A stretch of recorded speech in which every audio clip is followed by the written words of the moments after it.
Puji nama Tuhan. Bapak Ibu Saudara-saudari yang dikasihi oleh Tuhan, siap untuk mukjizat malam hari ini? Lah, sepertinya agak kurang semangat. Sekali lagi, siap untuk mukjizat malam ini? Yang siap katakan kiri kanannya dulu, saya siap untuk mukjizat malam ini. Katakan kiri kanan saudara, mukjizat saya besar. Nah, sekarang bangkitkan iman teman saudara, katakan kiri kanan, mukjizatmu juga besar. Sekarang senyum pada kiri kanannya, katakan tapi mukjizat saya lebih besar daripada mukjizatmu. Yang percaya mukjizatnya paling besar, katakan saya. Jadilah padamu sebagaimana imanmu, jadilah padamu sebagaimana imanmu, amin. Nah saudara yang kekasih dalam nama Tuhan Yesus Kristus, hari ini saya datang ke tempat ini sangat berbahagia bisa bertemu dengan saudara lagi. Saya Pendeta Gideon Munte dan kita dari Gereja Kemenangan Iman Indonesia, kita ada di Medan. Dan di Medan saudara, kita diberkati Tuhan dengan 56 ibadah setiap minggunya. Amin. Itu tidak termasuk ibadah doa syafaat, itu tidak termasuk ibadah departemen-departemen. Karena kalau dilanjutkan semua beserta dengan training-training kita, bisa sampai 100 ibadah tiap minggunya saudara ya. Itu hanya ibadah umum, ibadah raya saja. Nah saudara yang kasih dalam nama Tuhan Yesus Kristus, kami berdoa bagi saudara. Dan gereja saudara dan gereja saya ini sungguh-sungguh seperti keluarga. Bukan seperti keluarga, memang keluarga. Karena istri saya diimpor dari sini, haleluya. Ya, jadi saya gak bisa lari dari saudara, kita keluarga, amin. So kapan bos berkata datang, ya saya harus datang. Dan hari ini saya datang bukan sendirian, saya bawa juga adik saya, haleluya, amin. Dan adik saya juga punya misi seperti saya dahulu. Kalau saya juga dahulu dapatnya dari sini, saya doain mudah-mudahan dia juga dapatnya dari sini. Haleluya. Oleh karena itu kan kalau kita jualan kan kalau nggak ada presentasi kan nggak bagus toh. Ya kan, jadi kita nggak mau beli kucing dalam karung kan begitu saudara ya. Jadi saya persilakan dia naik ke depan supaya dia bisa mempresentasikan dirinya dan membuka dan membuka firman Tuhan saya. Amin. Amin. Nah malam ini siapa yang siap untuk mukjizat katakan aye. Alright, nah saya panggilkan dulu adik saya Victoria Faith Munte. Kita berikan tepuk tangan bagi Tuhan Yesus. Tuhan Yesus memberkati. Amin.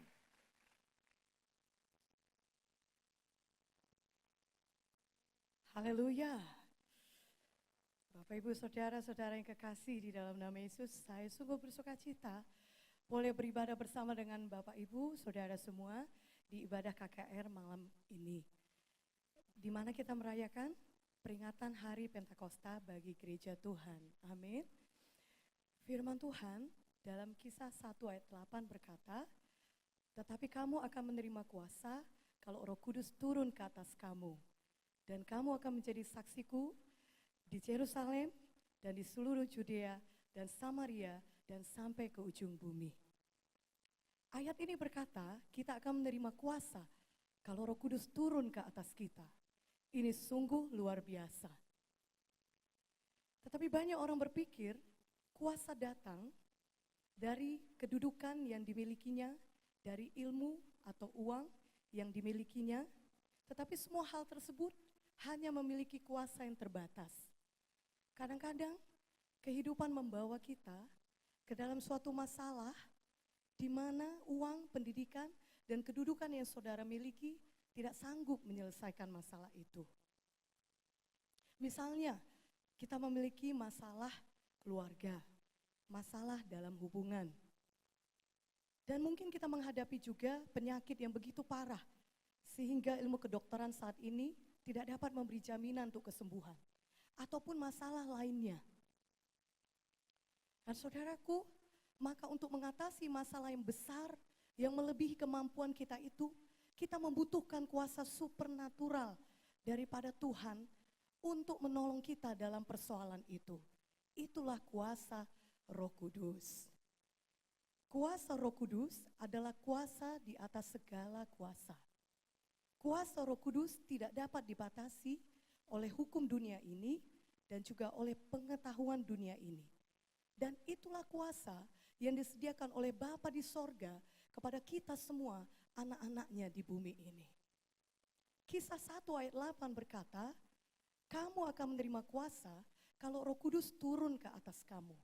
Di dalam bahasa Inggris, you will receive power when the Holy Spirit comes on you. Kata power atau kuasa di kisah 1 ayat 8 tadi berasal dari bahasa Greka, yakni kata dunamis. Yang dari situ datang perkataan dynamite dalam bahasa Inggris atau dinamit dalam bahasa Indonesia. Dinamit dapat menghasilkan ledakan yang luar biasa. Dinamit dapat menghancurkan begitu banyak barang yang tadinya tidak dapat dihancurkan dengan tenaga manusia. Oh, hari ini biarlah dinamit dari kuasa Roh Kudus menghancurkan semua pekerjaan setan.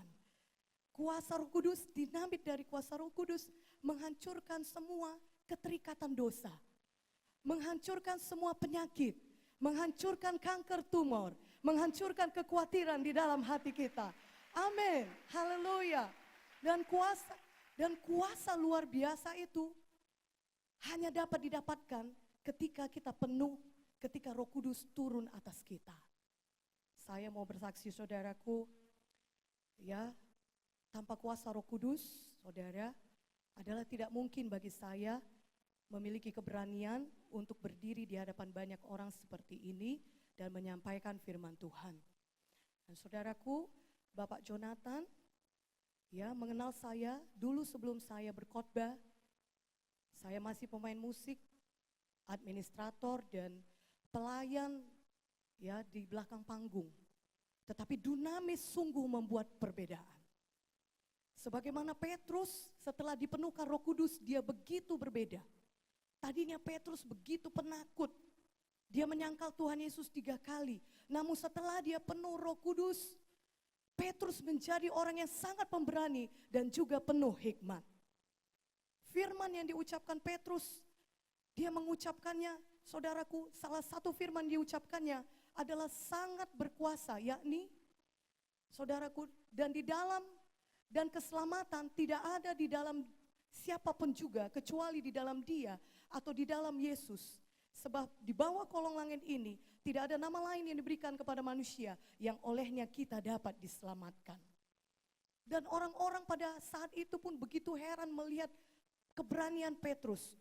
Dan kisah 4 ayat 13 menuliskan ketika sidang itu melihat keberanian Petrus dan Yohanes dan mereka mengetahui bahwa keduanya orang biasa yang tidak terpelajar, maka heranlah mereka dan mereka mengenal keduanya sebagai pengikut Yesus. Sungguh luar biasa kuasa Roh Kudus yang mengubahkan Petrus dari orang yang tidak terpelajar menjadi sungguh berhikmat. Semuanya kita di sini juga bisa berubah menjadi pribadi yang lebih baik, pribadi yang berani, pribadi yang berhikmat, yang penuh kuasa, yang penuh dengan dunamis. Haleluya. Marilah kita haus dan rindu untuk dipenuhkan dengan Roh Kudus. Kita meminta kepada Tuhan supaya Tuhan memenuhkan kita dengan Roh Kudus. Lukas 11 ayat 13 berkata, Tuhan akan memberi Roh Kudus kepada kita yang meminta kepadanya. Oleh karena itu mari kita buka hati kita. Mari kita dengarkan dengan sungguh-sungguh firman yang dibawakan oleh Bapak Pendeta Dr. Gideon Munte. Kiranya malam ini kita semua mengalami kepenuhan Roh Kudus dan tiap-tiap hari ada dunamis dalam kehidupan kita. Amin. Tuhan Yesus memberkati. Haleluya. Haleluya. Haleluya. Shalom. Baik, penawaran kita buka mulai hari ini, mulai malam ini juga, dan nanti boleh daftar kepada saya. Karena ini udah malam, jadi pendaftarannya 200.000 per orang, dan kalau ditolak uangnya tidak dapat dikembalikan. Dipergunakan untuk membangun GKA di Yogyakarta. Haleluya. Baik, yang siap untuk firman Tuhan katakan saya. Boleh kita siapkan hati kita untuk firman Tuhan, sama-sama taruh tangan kiri di dada, angkat tangan ke atas bersama dengan saya. Ucapkanlah kata-kata ini di dalam nama Yesus, katakanlah, saya siap Tuhan untuk firman-Mu. Malam ini saya dengar firman Tuhan, berikanlah kepada saya pikiran yang terang, hati yang terbuka, mata yang melihat, telinga yang mendengar, dan iman saya dibangunkan malam ini. Dan di dalam nama Yesus, saya terima mukjizat Tuhan. Terima kasih Tuhan Yesus. Yang percaya katakan, amin. Tuhan Yesus memberkati. Kita berikan tepuk tangan bagi Tuhan Yesus. Nah, Bapak Ibu Saudara-saudari yang dikasihi oleh Tuhan Yesus Kristus, malam hari ini tentunya kita akan berdoa bagi banyak orang-orang. Nah saudara, apabila ada kesempatan mungkin saya akan lakukan altar call, tapi kalau tidak, mudah-mudahan besok saya akan ada di tempat ini, kita akan berdoa lebih lama lagi. Yang sukacita katakan amin. Nah saudara yang kasih dalam nama Yesus, besok khususnya saya mau berdoa bagi kita yang punya masalah dalam bidang ekonomi, baik dia mahasiswa sampai konglomerat, kita mau berdoa. Amin. Jangan mahasiswa saja mendominasi masalah ekonomi, ya. Ada satu orang mahasiswa berkata, Pak, kita mahasiswa luar biasa Pak. Saya katakan, gimana luar biasanya? Pagi-pagi makan soto, siang-siang makan rendang, malam-malam Pak makan bakso. Wah hebat sekali kamu, mewah banget. Iya Pak, semuanya dalam bentuk mie instan katanya saudara ya. Nah saudara yang kasih dalam nama Yesus, jadi mahasiswa punya masalah ekonomi, kita perlu berdoa bagi mahasiswa. Supaya jangan jadi mahasiswa abadi dan terus makan mie instan, berbahaya. Amin. Dan kita juga perlu tahu kalau konglomerat juga punya masalah. Bahkan masalah konglomerat biasanya lebih banyak dari mahasiswa. Perjuangan mahasiswa rata-rata 10.000 sampai 100.000. Perjuangan konglomerat 10 miliar sampai 100 miliar. Jadi konglomerat perlu didoakan juga. Karena kalau konglomerat diberkati, gereja juga diberkati. Haleluya. Kalau anak Tuhan diberkati, Indonesia diberkati. Boleh dong tepuk tangan bagi Tuhan yang memberkati kita. So besok saya khusus bawa firman Tuhan bagi semua yang membutuhkan. Dan tentunya besok kita berdoa juga bagi orang-orang yang sakit. Malam ini saya sudah berdoa dan Tuhan beritahu kepada saya, malam ini ada yang pulang dari tempat ini dengan mukjizat kesembuhan yang luar biasa. Kita berikan dulu tepuk tangan bagi Tuhan Yesus. Amin. Saya hamba Tuhan dan saya dapat impresi dalam hati saya. Ada di sini yang datang dengan kanker atau miom atau tumor, tetapi Tuhan berkata dalam bulan ini Tuhan akan bereskan di dalam nama Tuhan Yesus Kristus. Tetapi engkau tidak boleh hilang iman. Engkau harus pegang teguh bahwa Tuhan kita lebih daripada kanker, Tuhan kita lebih daripada tumor, Tuhan kita lebih daripada kematian. Itu sebabnya kita ada di tempat ini untuk menerima kuasa dan mukjizat Tuhan. Amin. Malam ini juga saya melempar banyak berkat dan doa bagi saudara. Itu sebabnya kalau saudara orang yang menerima berkat dengan iman, saya berharap bukan untuk saya, tetapi untuk saudara. Antara saudara dan Tuhan, saudara bisa ambil dan berkata, amin itu untuk saya. Amin. Oke, yang siap untuk firman Tuhan sekali lagi katakan, saya siap Tuhan. Hari ini kita akan membawakan berita mengenai bagaimana kita tidak menangis lagi. Karena memang dunia ini selalu membuat kita menangis. Firman Tuhan saya terdiri dari 2 bagian. Dan nanti saudara akan lihat 2 bagian ini sungguh-sungguh menyambung satu dengan yang lainnya. Amin. Nah, mari kita lihat terlebih dahulu dari Yohanes pasal 11 ayat yang ke-25 dan 26. Injil Yohanes pasal yang ke-11 ayat 25 dan 26. Jawab Yesus. Seseorang datang kepada Yesus dan dia punya persoalan yang besar. Namanya Marta. Dan Marta ini persoalannya bukan sekedar persoalan ekonomi. Persoalannya bukan sekedar persoalan putus pacar. Dan saudara, kalau engkau putus pacar dan engkau bunuh diri, bego betul. Haleluya. Dengarkan, saya bawakan, tidak usah dari Alkitab, dari kitab saya saja. Gideon pasal 3 ayat 5. Yang lama sudah berlalu, pacar lama ganti baru, habis perkara. Haleluya. Ada satu orang gadis datang kepada saya di kantor dan dia berkata, Pak Pendeta, saya sudah pacaran 3 tahun Pak Pendeta. Teganya dia mutusi saya tidak mampu hidup tanpa dia. Saya tanya, umur lo berapaan? Dia bilang 23 tahun Pak Pendeta. Loh, jadi 20 tahun kemarin hidup pakai apa?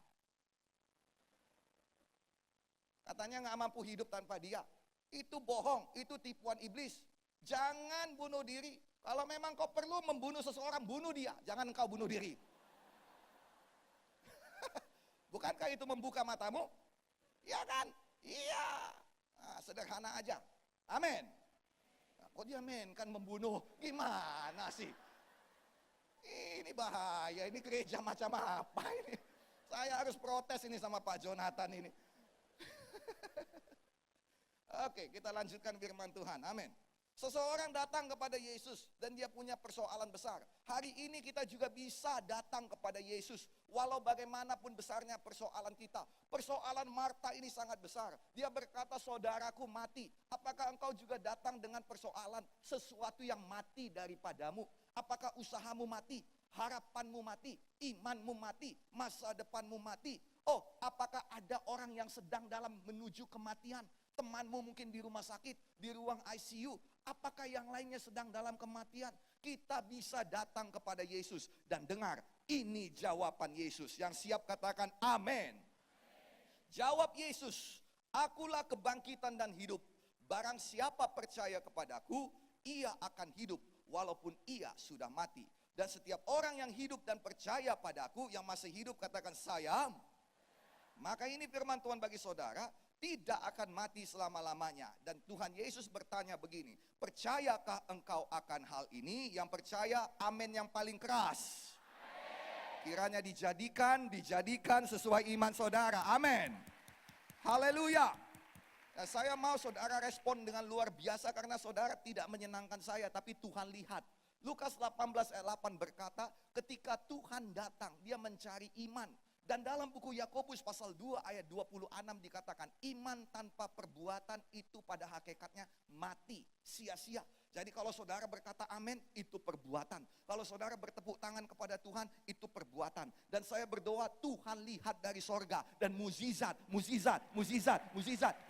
jadi milik kita. Amin. Tuhan Yesus berkata, akulah kebangkitan dan hidup. Barang siapa yang percaya kepadaku, ia akan hidup walaupun ia sudah mati. Walaupun usahamu sudah mati, Tuhan sanggup hidupkan. Walaupun harapanmu sudah mati, Tuhan sanggup hidupkan. Walau dokter sudah memvonis engkau mati, Tuhan sanggup hidupkan. Kalau saudara lihat Instagram saya atau saudara lihat Facebook saya, pages saya, saudara akan lihat di situ ada seorang kakek yang memang divonis dokter tidak bisa berjalan lagi. Seumur hidup harus naik kursi roda. Tetapi dia datang pada KKR kita baru sekitar 2 minggu yang lalu. Dia datang dengan kursi rodanya, sama sekali tidak bisa berdiri. Tetapi kita berdoa dan kemudian pembimbing Asyir berkata, Akyong, bangkit dalam nama Yesus. Bapak ini pikir, ini orang gila atau apa ini? Kalau memang bisa bangkit, ya nggak pakai kursi roda. Lalu kemudian pembimbing kita dia angkat itu Bapak. Dan kemudian Bapak itu tiba-tiba bisa menjadi berjalan. Dan dengan senang hati dia yang mendorong saya di kursi roda di depan puluhan ribu orang. Haleluya. Nggak berhenti-berhenti dia tersenyum. Nah dengar baik-baik, banyak orang nggak percaya mukjizat, dia skeptis. Saya juga ada orang skeptis, tenang aja. Saya tidak menyerang orang skeptis, sungguh. Karena saya sendiri pun skeptis. Terus terang, dengan pikiran manusiawi, dengan logika, itu orang bagaimana bisa sembuh. Tidak ada jalan sama sekali sembuh. Tetapi saya juga sama terkejutnya dengan saudara. Kenapa? Karena orang itu sembuh. Amin. Amin. Boleh dong tepuk tangan bagi Tuhan Yesus. Dengar, jangan bingung kalau engkau misalnya berdoa tidak dijawab, itu mah biasa. Tetapi kalau engkau nanti dijawab, Tuhan doain di situ baru engkau bingung. Benar? Serius? Amin. So kalau engkau hari ini ada skeptis, nggak masalah. Sekarang mari kita tukar jadi iman. Supaya kita semuanya menerima mukjizat Tuhan. Yang setuju katakan amin. Supaya ketika engkau terima mukjizat Tuhan, engkau bingung. Dan engkau berkata, kok bisa sembuh ya? Tuhan berkata, ya bisa lah, kenapa enggak? Boleh dong tepuk tangan bagi Tuhan Yesus. Haleluya. Malam ini apapun yang mati sebelah badan ini, tangan yang mati bisa dibangkitkan kembali. Amin. Rumah tangga yang mati, bisnis yang mati bisa dibangkitkan kembali. Yang percaya sekali lagi katakan, jadilah bagi saya ya Tuhan. Sekarang pertanyaannya sama kepada setiap orang. Bukan Gideon Munte yang menyembuhkan. Bukan Gideon Munte yang memberkati. Itu sebabnya kalau saya nanti yang memberkati dan menyembuhkan, saya sudah buka praktek. Ya gimana? Kalau namanya sakit jantung itu 2,5 juta. Tapi kalau demam-demam 2.500 sajalah, kasihan. Nah saudara, karena bukan saya yang menyembuhkan, maka ini rahasianya. Tuhan bertanya, percayakah engkau akan hal ini? Satu orang bapak dia datang marah-marah kepada saya. Dia berkata, kalian semua pendeta penipu. Loh, saya katakan kok ngomong gitu Pak? Iya, saya sudah datang gotong mertua saya. Maksudnya gotong itu digendong. Ya, lumpuh. Tapi kok nggak sembuh-sembuh? Oh, saya katakan ya jelas nggak sembuh. Bapak marah-marah sama pendeta. Pendeta itu kan hamba Tuhan. Ya bos saya nggak suka sama bapak. Bapak marah-marahi karyawannya gimana? Emangnya bapak siapa? Yang mengerti katakan amin. Haleluya. Saya katakan kalau saya bisa nyembuhkan, saya mau nyembuhkan Pak, saya nggak bisa. Makanya yang perlu diambil hatinya itu Tuhan. Amin. Dan bagaimana cara ngambil hatinya? Ini dia yang tadi ditanya Tuhan. Percayakah engkau?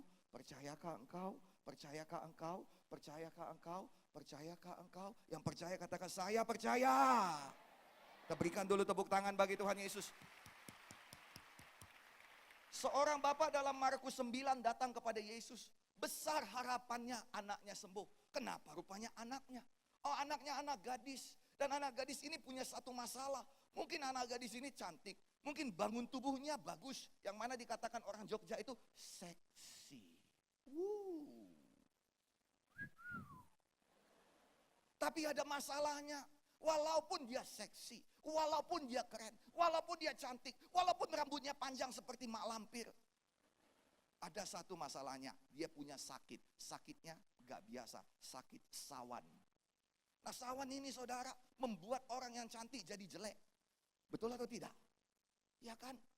Dan ketika dia sakit sawan, dia lari ke dalam api, dia lari ke dalam air, dia mau bunuh diri. Dan bapaknya ini sudah capek, ini anak sudah gadis, apa harapannya? Lalu dia bawa KKR ke Destar, mau bertemu dengan Yesus. Haleluya. Amin. Tapi apa yang jadi? Ketika Pak Munte mendoakan gak jadi apa-apa. Ketika pelayan-pelayan mendoakan gak jadi apa-apa. Dan dia udah putus asa. Dia udah kecewa. Dia bilang jauh-jauh aku datang dari Medan. Kok begini jadinya? Lalu ketika dia jumpa Yesus dia bilang begini. Yesus, ini hati udah gak tahan lagi. Udah capek. Tolong dong aku. Kalau engkau bisa berbuat sesuatu, tolong aku. Dan ini bercerita tentang kita. Banyak kita yang hati sudah capek. Hati sudah capek karena orang tua. Hati sudah capek karena dunia ini. Hati sudah capek karena dosen. Itu sebabnya saudara baca di koran, di surat kabar. Ada dosen yang ditikam sama mahasiswanya di kota Medan. Kenapa? Udah capek dia. Dia udah ngetik 200 halaman. Dikatakan gak sah, ulang dari mula. Dia tikam langsung saudara. Nah, saudara, capek hati. Capek karena suami. Capek karena istri. Capek karena anak-anak.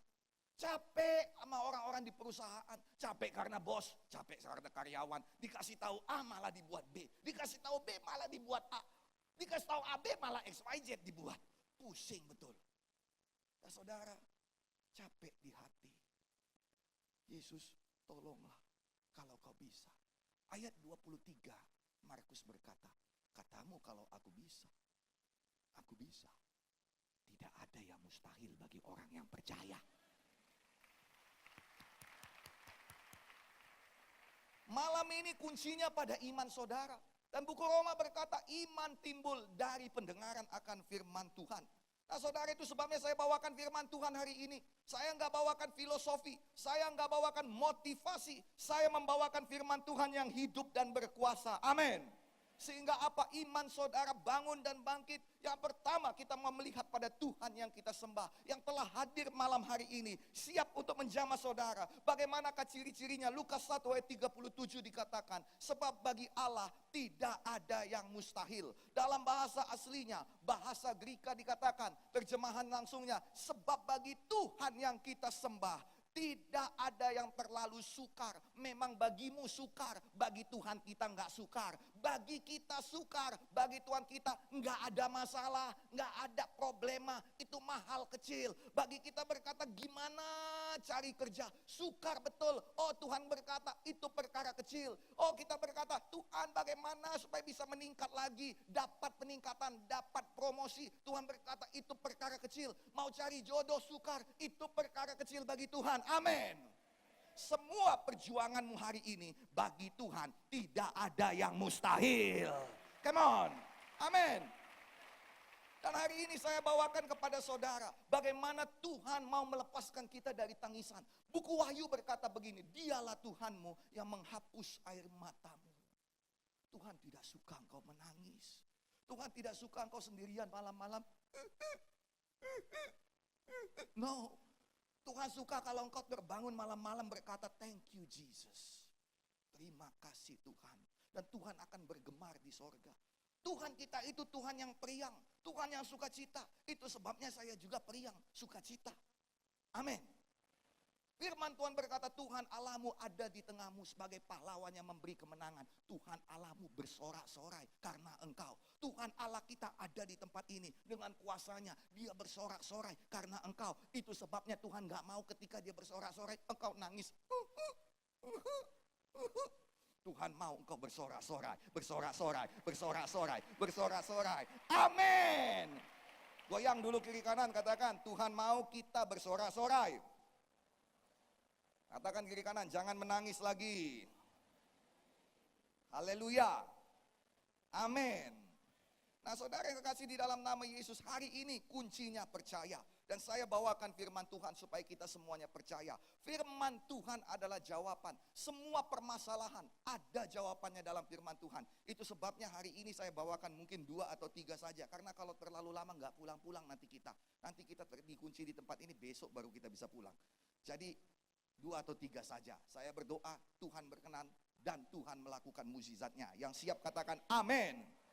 Lukas 7 ayat 11 sampai 15. Injil Lukas pasal yang ke-7 ayat yang ke-11 sampai ayat yang ke-15. Kemudian Tuhan kita Yesus pergi ke suatu kota namanya Nain. Murid-muridnya juga pergi bersama-sama dengan dia. Dan banyak orang menyertai dia berbondong-bondong. Di mana Tuhan kita ada, di situ banyak jiwa-jiwa yang mengharapkan pertolongan. Hari ini saya berharap kita semua mengiring Yesus supaya kita dapat pertolongan. Amin. Setelah ia dekat pintu gerbang kota, ada orang mati diusung keluar. Anak laki-laki, anak tunggal, ibunya yang sudah janda. Ini betul-betul tragis, tragedi. Anak laki-laki, anak satu-satunya, dan ibunya sudah janda. Pabrik sudah tutup, gak bisa lagi produksi. Yang mengerti katakan amin. Dan banyak orang dari kota itu menyertai janda itu. Dan ketika Tuhan melihat janda itu, tergeraklah hatinya oleh belas kasihan. Ia berkata kepadanya, jangan menangis. Tentunya janda ini menangis. Itu sebabnya dikatakan jangan menangis. Kalau dia tertawa, kita katakan jangan menangis. Siapa yang gila? Yang tertawa atau kita sekarang? Saya serahkan pada saudara untuk menentukannya. Haleluya. Maka sambil menghampiri usungan itu, Yesus menjamahnya. Oh, terima kasih Tuhan. Malam ini Tuhan berkata, ada orang-orang yang pulang dengan jamahan Yesus. Jadilah, jadilah, jadilah, jadilah. Haleluya. Tuhan mau menjamah kita. Amin. Oh, terima kasih Tuhan. Boleh katakan begini, Tuhan jamahlah saya. Saya beriman Tuhan. Hatiku terbuka bagimu. Jamahlah saya. Di dalam nama Yesus. Yang percaya sekali lagi katakan, amin. Sekali lagi kita berikan tepuk tangan bagi Tuhan Yesus. Ia menjamahnya. Padahal pada custom, adat istiadat orang Yahudi, tidak boleh menjamah orang mati, najis. Bagi Tuhan kita nggak ada yang najis. Penyakitmu tidak najis bagi Tuhan kita. Dosamu tidak najis bagi Tuhan kita. Persoalanmu, tekanan hidupmu tidak najis. Mengapa kadang kita punya tekanan hidup, tidak ada yang menolong? Karena mereka berpikir itu najis. Mereka berpikir kalau, sebentar mungkin saudara nggak ngerti apa artinya najis ini. Najis itu kata Alkitab menular. Nah ini yang jadi bahaya. Jadi kalau ada orang kusta, dia harus berkata kepada orang, ketika dia jalan dan ketika dia jumpa orang dari jauh dia berkata, dia tutup mukanya dan dia berkata, najis, najis. Kenapa? Karena kalau orang itu kena, itu penyakit bisa menular. Lalu orang itu harus mencuci badannya, saya lupa 5 kali atau 7 kali saya lupa. Nah, saudara, mengapa orang gak bisa nolong persoalanmu? Karena persoalan itu di Alkitab najis. Apa artinya? Tadinya dia gak punya persoalan, gara-gara nolongin lo, jadi punya persoalan, nular. Yang ngerti katakan amin. Kenapa waktu kita sedih, orang-orang itu gak mau nolongin? Karena itu najis. Tadinya sebelum dia nolong dia senang. Tapi setelah dia datang, kenapa kamu? Ada apa? Lalu dia cerita, aku gak tahan lagi. Kenapa? Apa yang gak tahan? Aku gak tahan sahabat baikku, dia begituin. Jangan begitu, tenang, ada Tuhan yang tolong. Iya, tapi sahabat baikku dikhianati. Siapa? Ya kamu, pacar kamu nyelingkuh. Ah kan, udah nular. Yang ngerti katakan amin. Jadi saudaraku yang kekasih, itu persoalan, itu penyakit, itu masalah. Najis kenapa? Bisa menular. Dan dia punya kekuatan yang mematikan iman, mematikan harapan, mematikan sukacita sebelum dia mematikan engkau. Itu sebabnya kadang kita mengharap dari yang lain, gak ada yang mau menjamah, gak ada pertolongan. Pemazmur Daud berkata, dari manakah datangnya pertolonganku? Memang satu, dari mana datangnya? Dari Tuhan yang menjadikan langit dan bumi. Kiranya dia menolong kau, menolong kau, menolong kau, menolong kau, menolong kita semua. Haleluya, sekali lagi yang lebih semangat bagi Tuhan. Lalu ia menjamahnya, menyentuhnya. Sedang para pengusung berhenti, ia berkata, hai anak muda, hai bapak, hai ibu, hai kita semua yang hadir di tempat ini. Tuhan Yesus berkata kepada kita, bangkitlah. Maka responlah kepada firman Tuhan. Maka bangunlah orang itu dan duduk dan mulai berkata-kata. Yesus menyerahkannya kepada ibunya. Amin. Nah, mari kita lihat, mengapa janda ini menangis? Apakah memang dia menangis sesuai dengan apa yang kita tangisi juga? Yang pertama sekali kita harus tahu bahwa Tuhan tidak mau engkau menangis. Tentunya, kalau dia mau kita menangis, dia tidak berkata jangan menangis. Dia akan berkata nangis terus, lagi. Iya, belum keluar air mata, sini kutojok supaya bisa keluar air mata. Yang mengerti katakan amin. Jadi jelas yang membuat tangisan dalam hidup kita bukan Tuhan kita. Dia adalah setan iblis. Dikatakan dalam Yohanes 10 ayat 10 dikatakan setan itu mencuri. Dia mencuri kebahagiaan kita. Dia mencuri senyum dari wajahmu. Dia mencuri, dia mau membunuh, dia mau membinasakan kita di neraka. Dia mau membunuh engkau dengan penyakit. Itu tidak datang dari Tuhan. Buku Yakobus berkata segala pemberian yang baik datang dari atas. Dengar sayang, Tuhan tidak bisa memberikan yang buruk kepadamu. Kenapa? Karena di tangannya semua baik. Buku Mazmur berkata, kebajikan dan kemurahan itulah yang mengikuti engkau. Seumur hidupmu, amin. Maka di dalam nama Yesus, kalau ada di tempat ini, karena Tuhan baru saja memberikan impresi dalam hati saya, bahwa ada 1-2 orang di tempat ini yang bertanya, Tuhan, kenapa hidupku selalu diikuti kesialan? Maka malam ini, di dalam nama Yesus, itu kutuk kesialan dipatahkan, in the mighty name of Jesus, amin. Yang suka cita katakan amin. Nah sekarang kita melihat, nomor 1, menangis karena harapan yang hilang. Benarkah ada jawabannya di Alkitab? Dengar baik-baik. Kita mengerti bahwa janda ini menangis karena harapannya hilang. Mengapa? Kita tahu saudara, bahwa dia sebelum menjadi janda, dia adalah gadis. Tidak mungkin dia tiba-tiba jadi janda tanpa menjadi gadis terlebih dahulu. Yang setuju katakan amin. Haleluya. Nah saudara, setiap gadis tentunya punya impian. Gadis-gadis di sini yang punya impian katakan saya. Malu-malu loh. Ada Tuhan loh di sini. Mana tahu Tuhan berkenan dia jadikan impianmu jadi kenyataan. Sekali lagi gadis-gadis yang di sini yang punya impian katakan saya ya Tuhan. Nah, kiranya Tuhan dengarkan, amin. Boleh dong tepuk tangan bagi Tuhan Yesus. Salah satu impian yang paling sering gadis-gadis punya ialah menikah dengan pangerannya. Entah dari mana, dari negeri antah berantah.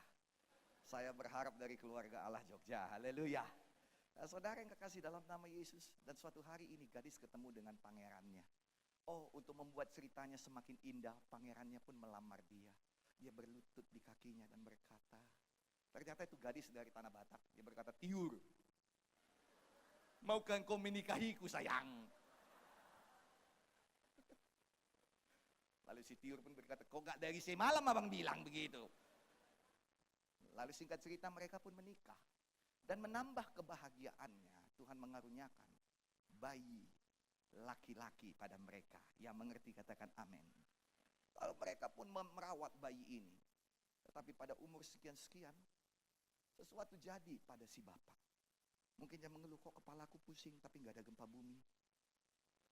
Ternyata darah tinggi. Mungkin sakit jantung. Alkitab tidak menerangkan. Mungkin kecelakaan, tapi saya rasa tidak kecelakaan. Nanti saya akan terangkan beberapa hal pada saudara. Amin. Mungkin penyakit. Lalu kemudian singkat cerita itu suami meninggalkan dia. Oh, jadilah dia status baru. Dia ubah Facebooknya. Tadinya, ya kan? In relationship, sekarang janda kembang. Ha, mantap. Enggak janda kembang lah ya, enggak bisa ya, udah ada anak satu ya. Kalau gitu janda kempis, haleluya. Nah saudara, dia punya alasan untuk menikah lagi. Tapi inilah perempuan, dia cinta suaminya, dia cinta anaknya, dia punya harapan. Nanti satu hari suamiku lihat, cintaku cinta sejati. Wih, saya sudah terharu ini. Lalu dia rawat anaknya dengan harapan bahwa suatu hari masa tuanya nanti si anak gantian merawat dia. Tetapi suatu ketika entah apa yang jadi, anaknya pun berkata hal yang sama, mama pusing kepala. Dan hantu yang sama, ketakutan yang sama datang padanya. Dia panggil dokter Lukas. Ini tidak dituliskan di Injil lain, hanya Lukas yang menuliskannya. Itu sebabnya Lukas tahu, yang mengerti katakan amin. Mungkin itu pasien dokter Lukas. Dokter, please, berapapun biayanya saya tanggung. Tolong sembuhkan anak saya, jangan mati seperti suami saya. Dokter harus tahu, saya sudah tua. Kalau udah kempot begini, gak ada lagi yang mau nikahi saya, dok. Harapan saya cuma anak saya. Please, jangan sampai mati. Apapun saya jadikan. Now listen. Berapa kali dokter datang pada kita dan berkata, kami sudah lakukan yang terbaik, tetapi keputusan ada di tangan Tuhan. Dokter datang pada saya demikian juga. Dokter datang pada banyak keluarga. Sudah ratusan juta dikeluarkan. Kenapa kita keluarkan ratusan juta? Karena harapan. Harapan akan kehidupan, harapan akan pemulihan, harapan akan kesembuhan. Apa yang terjadi kalau semua sumber daya yang kita miliki tidak cukup untuk menjawab harapan kita? Ini yang terjadi pada janda itu, sudah jelas. Menangis yang terjadi, tangisan. Nah, dengarkan sayang, adakah yang begitu di Alkitab? Ada. Bagaimanakah?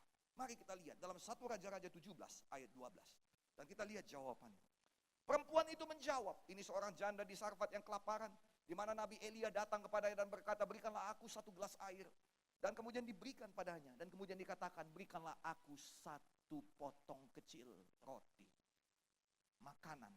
Dan janda ini berteriak, seluruh hatinya ditumpahkannya, demi Tuhan Allahmu yang hidup. Dia katakan, bukan Tuhan Allahku lagi. Kenapa? Karena Tuhan Allahku udah gak dengar doaku lagi. Tuhan Allahku udah gak mau peduli lagi sama aku. Sekarang Tuhan Allahmu lah ya. Dengar baik-baik, dia kata, demi Tuhan Allahmu yang hidup, sesungguhnya gak ada apa-apa lagi kepadaku, kecuali sedikit tepung dan sedikit minyak dalam buli-buli. Dan kau tahu sekarang ini aku sedang kerja keras. Supaya apa? Supaya bisa memberi makan anakku. Yang kau lihat di sini kau tidak lihat di rumah. Di rumah masih ada anggota keluargaku. Di rumah masih ada anakku. Di rumah masih ada tanggunganku. Dan kau tahu apa? Setelah ini kami mati. Ada banyak orang yang tahu betul dalam hidupnya dia pasti mati. Ada banyak bisnismen yang tahu betul dalam hidupnya, dalam perhitungannya, bisnisnya pasti mati. Ada banyak di sini yang tahu bahwa rumah tangganya pasti mati. Pasti mati, tidak ada harapan. Sama seperti janda ini, tidak ada harapan lagi. Mau apapun dibuat, tetap ujungnya mati juga. Apapun yang saya buat, itu tidak akan jadi apa-apa. Ataukah saudara, Alkitab mengatakan ada jawabannya. Alkitab mengatakan, yang pertama sekali dahulukan Tuhan. Berilah kepada Tuhan. Dan ada jawabannya. Dengar baik-baik. Yang mau saya katakan pada saudara ialah apa? Bahwa ada jawaban bagi orang-orang yang tidak punya pengharapan. Kadangkala kita bertanya, kok orang jahat lebih baik hidupnya daripada kita? Kadangkala begitu. Tetapi sejujurnya saudara, kalau kita percaya orang jahat itu tidak punya harapan, kita yang sebenarnya punya harapan. Yang mengerti katakan amin. Yang mengerti katakan amin. Nah saudara yang kekasih, dalam nama Tuhan Yesus Kristus, ada banyak orang yang kehilangan harapannya. Kenapa? Karena dia ketemu dengan dokter, dan dokter berkata hidupnya tinggal 3 bulan lagi. Saya bertemu dengan seorang pengusaha Batak yang kaya raya. Dia punya perusahaan besar di Papua. Dia punya banyak mobil, dia punya anaknya ada di seluruh dunia. Ada di London, ada di Singapura, ada di San Francisco. Dan dia ketemu dengan kita di Malaysia. Oh, saya bertanya, Bapak ngapain kemari liburan? Oh, dia senyum, dia berkata, enggak Pak Pendeta. Saya cuma mau check up aja. Tapi Bapak sehat kan? Oh sehat Pak Pendeta. Sehat, gak ada masalah, check up aja.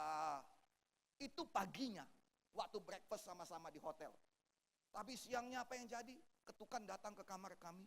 Dan dia berkata, Pak Pendeta, di mana semangatnya tadi? Di mana senyumnya tadi? Pak Pendeta, ada apa Pak? Dokter berkata, saya bisa mati kapan saja. Saya heran. Saya mau bilang sama dia, bilang sama dokter itu, bilang, dokter juga bisa mati kapan saja loh. Jangan ngancam kayak gitu. Amin. Amin. Kalau perlu tambahkan, saya bisa mempercepat kematian dokter.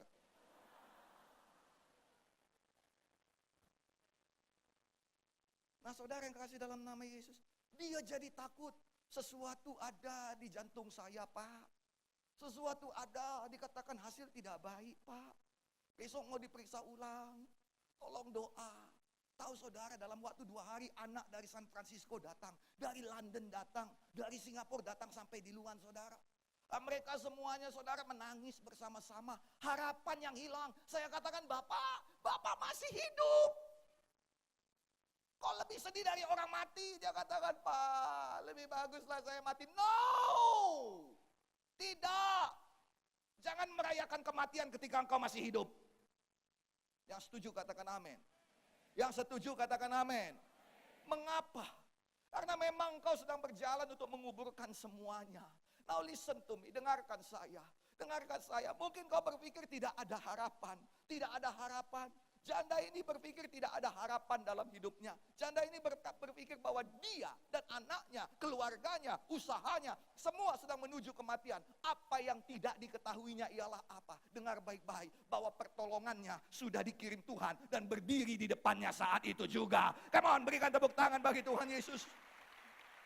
Dan di dalam nama Yesus saya berdoa dengan sepenuh hati. Kalau engkau malam ini sudah habis pengharapan dan engkau berpikir bahwa engkau berjalan pada kematian. Oh sayang, dengarkan, saya datang jauh dari Medan dan saya tinggalkan anak istri saya. Saya tidak untuk berlibur ke tempat ini karena Tuhan mengutus saya untuk berdiri di depanmu dan berkata, pertolonganmu sudah ada di depan matamu. In the mighty name of Jesus, amen.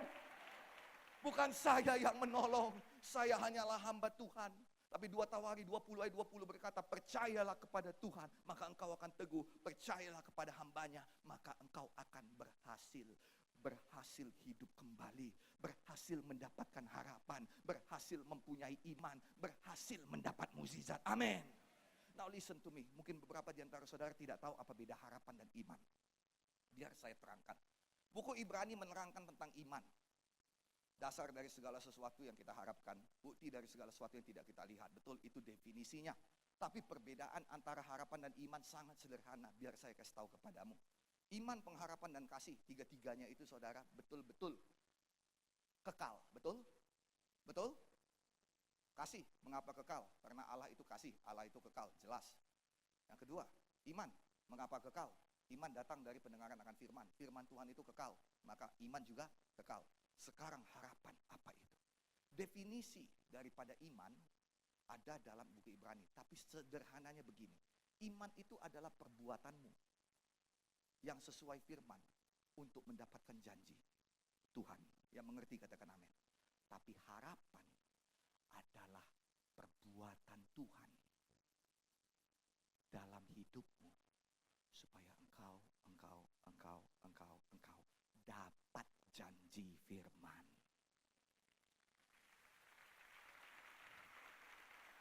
Karena itu perbuatan Tuhan, maka itu juga kekal. Yang mengerti katakan amin. Itu sebabnya saya mohon malam ini sayang, Bapak, Ibu, Saudara, Saudari, dengarkan saya. Kalaupun gak ada lagi yang bisa kau buat. Karena iman harus dibuat, betul? Betul? Iman tanpa perbuatan adalah mati. Kalau gak ada lagi yang bisa kau buat, jangan sampai harapanmu hilang. Karena malam ini Tuhan mau bekerja dalam hidupmu. Dijadikanlah untuk kemuliaan Tuhan. Boleh yang lebih semangat untuk Tuhan kita, haleluya. Apakah saya masih punya waktu lagi? 10 menit saya akan selesai. Yang suka cita katakan amin.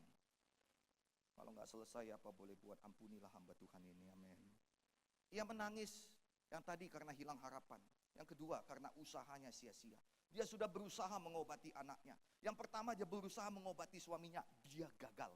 Sekarang dia berusaha mengobati anaknya, dia gagal. Dia berusaha untuk menghidupkan anaknya, merawat anaknya, menjadikan anaknya anak yang besar, anak yang berhasil, tapi dia gagal. Kematian merenggut semuanya daripada dia. Adakah engkau juga merasa gagal? Sudah berkali-kali engkau melamar, 10 kali melamar, 12 kali ditolak. Adakah engkau merasa gagal? Oh, jangan bangga kalau namanya playboy. Itu bukan kebanggaan, itu namanya kegagalan. Kalau di Medan nama playboy itu ialah Gatot. Apa artinya? Gagal total. Amin. Amin. Nah, dengar baik-baik. Adakah kita merasa gagal? Adakah engkau gagal? Gagal lagi. Adakah orang yang biasa hidupnya dalam sia-sia? Ada satu dewa di dalam Alkitab namanya Molok. Dia adalah dewa kesia-siaan, di mana dia menuntut anak-anak dari para pengikutnya. Anak-anak berbicara tentang masa depan. Anak-anak berbicara tentang peningkatan, pergandaan. Karena generasi selanjutnya harus mempunyai pengurapan 2 kali ganda. Anak-anak bercerita mengenai sukacita.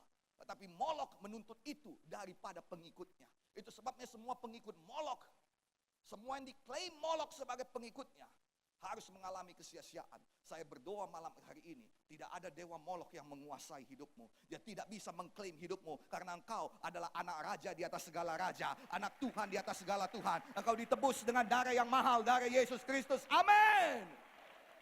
Nah, dengarkan saya sedikit lagi. Amin. Adakah kita mengalami hidup yang sia-sia? Mari kita lihat apa kata Alkitab. Markus 5 ayat 25 sampai 26. Di situ ada seorang perempuan yang sudah 12 tahun lamanya menderita pendarahan. Ia telah berulang-ulang diobati oleh berbagai tabib sehingga telah dihabiskannya semua yang ada padanya. Namun sama sekali tidak ada faedahnya. Malah sebaliknya keadaannya makin memburuk. Sia-sia hidupnya, sia-sia usahanya, sia-sia pekerjaannya. Ada orang berkata kepada saya, Pak Pendeta, sia-sia pekerjaan saya. Kenapa ibu berkata demikian? Saya sudah mau pensiun, Pak. Saya sudah nabung, dapatlah 200-300 juta untuk masa tua nanti. Tapi Pak, kemarin saya di scanning, ada kanker rahim, harus dioperasi. Biayanya Pak, katanya 200-300 juta juga Pak. Sia-sia. Sia-sia saya menabung selama ini. Sia-sia saya menghemat selama ini. Ada mahasiswa S2 datang kepada saya, Pak Pendeta doakan saya, kenapa? Karena saya merasa hidup saya sia-sia. Kenapa sia-sia? Bukankah kamu berhasil? Sudah S2 dari luar negeri? Justru itu Pak Pendeta. Saya sudah habiskan banyak uang. Saya sudah belajar sampai luar negeri. Pulang ke Indonesia hanya jadi karyawan biasa. Beranikan buka perusahaan, dia berkata nggak berani Pak Pendeta, jadi karyawan aja masih gagal, konon jadi bos. Dia berkata sia-sia. Ada lagi saudara, 18 tahun berumah tangga, dua-dua datang kepada saya. Oh, dia berkata Pak Pendeta, sia-sia semua. Bayi tabung sudah dicoba, tapi sia-sia Pak. Uang sudah ratusan juta keluar, sia-sia Pak. Oh, saya gak sanggup. Waktu itu saya ingat, saya katakan, Tuhan tolonglah. Dan pada tahun yang ke-19 Tuhan berikan anak kepada mereka. Terima kasih Tuhan, kita berikan tepuk tangan bagi Tuhan Yesus. Baru hari Minggu kemarin, saya baru bercerita mengenai kenaikan Yesus. Oh, saya tidak sempat ceritakan, nanti kalau saya ceritakan nanti kita pulang nanti tengah malam. Tapi ada satu orang pasangan, dia datang persis seperti itu. Dia berkata, Pak Pendeta, tolonglah, udah capek Pak. Ini yang ketiga suntik bayi tabung. Yang pertama gagal, yang kedua gagal. Nanti Pak, minggu depan Pak, maksudnya hari ini, hari Kamis dia datang, hari ini dia katakan mau apa namanya, mau suntik yang ketiga. Saya katakan sudah, kita doa. Lo pergi liburan sana, gak usah pikir, Tuhan yang urus. Lalu dia pergi liburan. Lalu pulang-pulang dia pakai tespek. Dia terkejut, kok, dia teriak, Papa, dia katakan gemetar. Dia kasih tunjuk, Pak, kok gak percaya, mereka pulang langsung dari tempat liburan, pergi ke tempat dokter, dokternya malah liburan.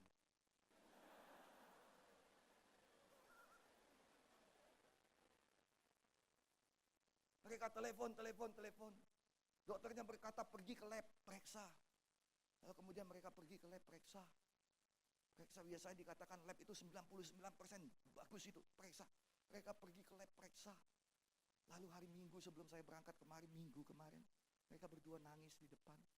Mereka berkata, Pak, udah kita usahain, selama ini sia-sia, tapi sekali ini Pak, tidak sia-sia. Itu Yesus sayang, itu Yesus, cuman Yesus yang sanggup buat. Boleh kita berikan tepuk tangan bagi Tuhan Yesus. Haleluya. Itu perempuan sakit pendarahan 12 tahun dalam Markus 5, 25, 26.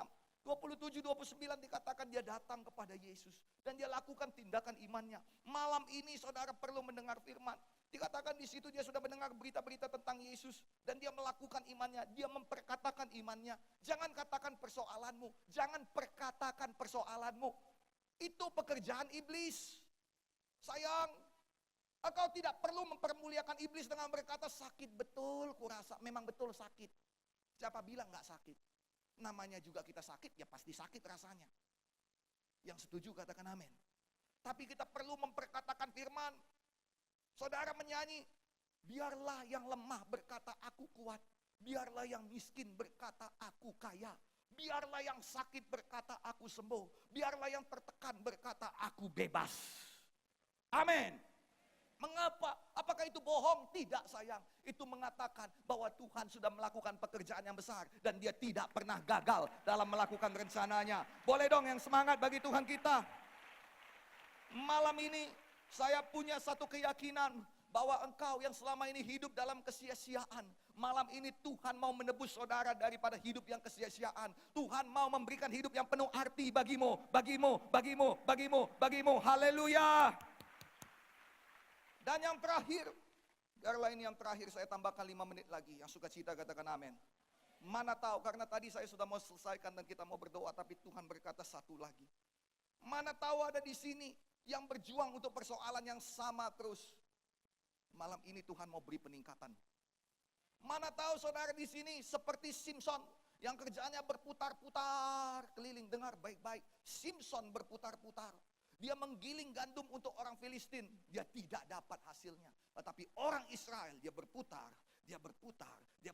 Pada hari ke-7 dia berputar. Tembok Jeriko runtuh.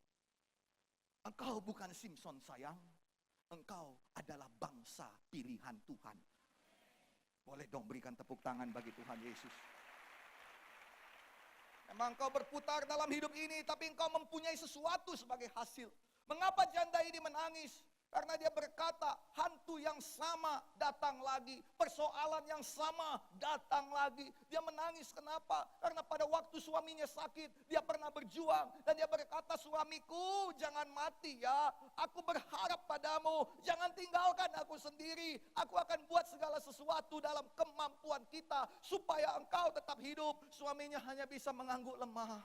Dan dia berkata, sayang, kau perlu tahu bahwa aku tetap cinta padamu. Jangan ngomong gitu suamiku, jangan tinggalkan aku. Tapi tak berapa lama dia ditinggal sendiri, dia ditinggal menangis. Dan kemudian sekarang ini setelah bertahun-tahun berlalu, dia pikir masalahnya selesai. Dia pikir itu hantu, itu setan, itu persoalan, itu penyakit. Tidak datang lagi menghantuinya, tetapi datang lagi. Dan dia berkata, kenapa kau datang lagi? Aku tidak punya pengalaman yang indah dengan engkau. Aku punya pengalaman yang buruk dengan engkau. Aku berperang melawan engkau dan aku kalah. Aku tidak mau kau datang lagi. Dan setan itu tersenyum dan berkata, ini aku hadapilah. Berapa banyak kita yang kenal di sini namanya kutuk dosa. Bapak buat dosa yang sama. Anak juga buat dosa yang sama.